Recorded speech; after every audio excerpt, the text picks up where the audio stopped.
మరుడు సుబ్బన్న గారు.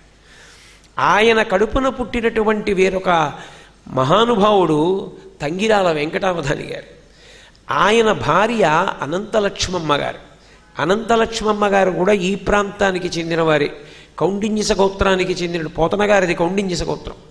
కౌండిన్యస గోత్రానికి చెందినటువంటి కోటి బ్రహ్మయ్య శాస్త్రి గారి యొక్క కుమార్తె. ఆమెయే భారతీతీర్థ మహాస్వామి వారి యొక్క తల్లి.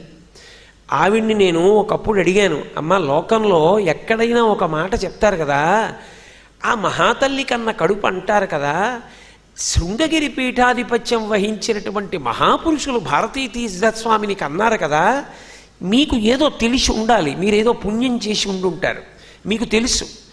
అమ్మ దాపరికం లేకుండా చెప్పండి అమ్మా, తెలుసుకోవాలన్న కుతూహలంతో అడుగుతున్నా, ఏ పుణ్యం చేశారమ్మా అని అడిగారు.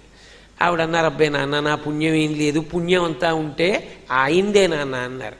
కాదమ్మా మీకేదో తెలుసు నిజం చెప్పండి అన్న. అంటే హరిప్రసాద్ గారు కూడా ఉన్నారు.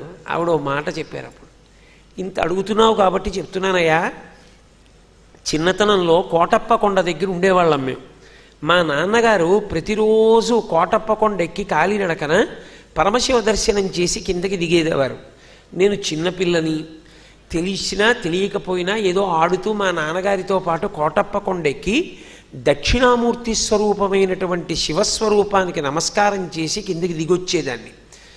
తెలిసో తెలియకో చిన్నతనంలో ప్రతిరోజు మా నాన్నగారి వేలు పట్టుకుని కోటప్ప కొండెక్కి దక్షిణామూర్తికి నమస్కరించి కిందకి దిగి వచ్చిన పుణ్యమే వేరొక దక్షిణామూర్తి స్వరూపమై జగద్గురువు నా కడుపున పుట్టడానికి కారణమైందయా అన్నారు.